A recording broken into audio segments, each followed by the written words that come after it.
Hey, Psychdecoders. Depression. When does it creep into someone's life? The truth is, you often don't realize it until it's already there.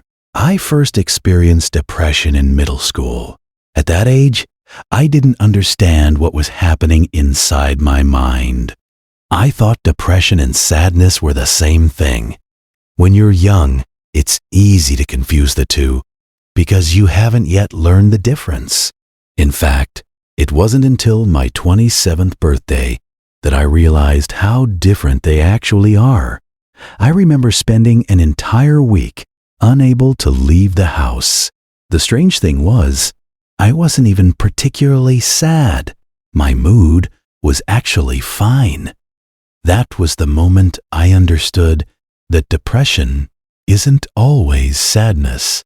For most of my life before that, I had only experienced depression as extreme sadness or exhaustion, usually after something upsetting happened in my life. Often, those events were connected to relationships with other people. It was only in the last 5 years that I truly started to understand depression more deeply. As a preteen, I experienced what I called sadness almost constantly. School pressure, social struggles, and hormones all played a role. Being the shy kid in the family didn't help either. I rarely spoke up, but deep down, I still wanted attention and validation, and eventually, I was pulled out of public school.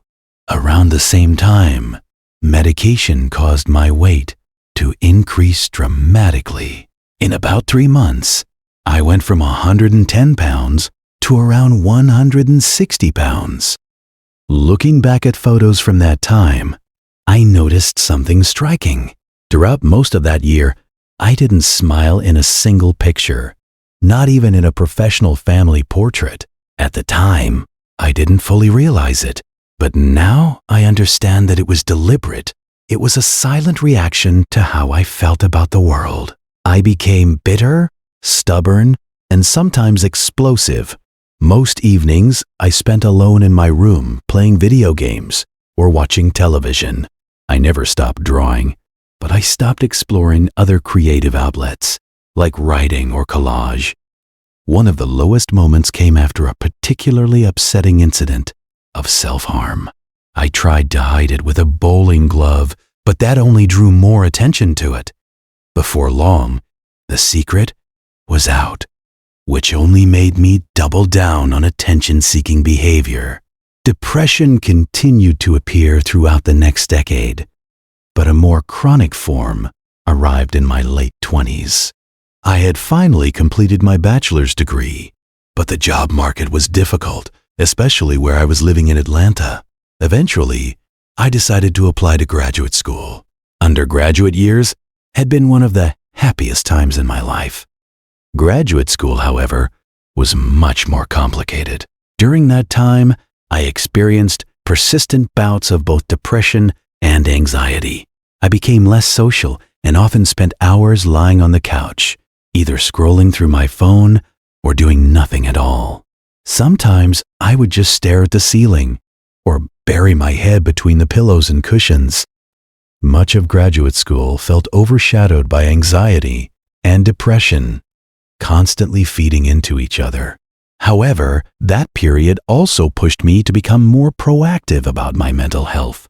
I worked with doctors to find a medication regimen that helped, and I started regular therapy for the first time as an adult. After graduate school, I moved again and spent most of the following year trying to build a career in commercial work. During that time, I participated in an intensive outpatient therapy program with several sessions each week. When I look back at that period, my mood reminds me of a stock market chart. It zigzagged constantly, with ups and downs, but over time the trend slowly moved upward. Each time I reached a low point, it wasn't quite as low as the last. And the good days started to feel like genuine good days instead of just normal ones. Over the years, I've tried many different ways to deal with depression. Some of them were unhealthy, but the healthier ones usually involved either distraction or connection with other people. Distraction sometimes meant driving around while listening to music. Other times, it meant focusing on hobbies. Video games, for example, have remained a hobby that allows me to escape stress temporarily. But I also learned that escapism can become harmful if it prevents you from making real changes in your life. One of the healthiest outlets I discovered was art. Drawing, painting, photography, and other creative activities allowed me to process emotions in a productive way. When I pursued animation, I even created films about subjects like depression, anxiety, grief, and emotional dependency. Through creativity, I was able to release some of the emotional weight I had been carrying. Now in my 30s, I've developed several coping strategies that continue to help me manage my mental health. These include walking outside regularly, journaling, practicing mindfulness and meditation, and continuing therapy. These habits have helped me gain insight into the causes of my struggles and work toward solutions that are more effective and hopefully more lasting. Depression can appear in many different forms. Sometimes it looks like sadness. Other times it shows up as fatigue, apathy, irritability, or emotional numbness.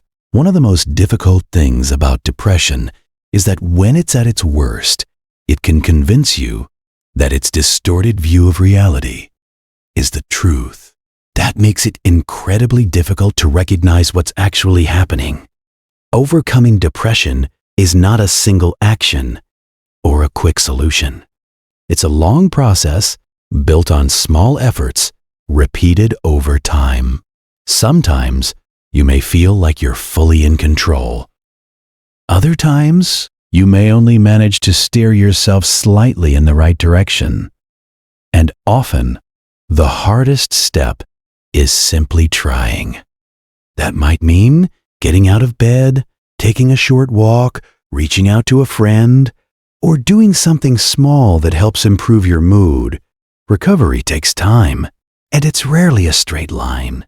Depression can fade, but it can also return.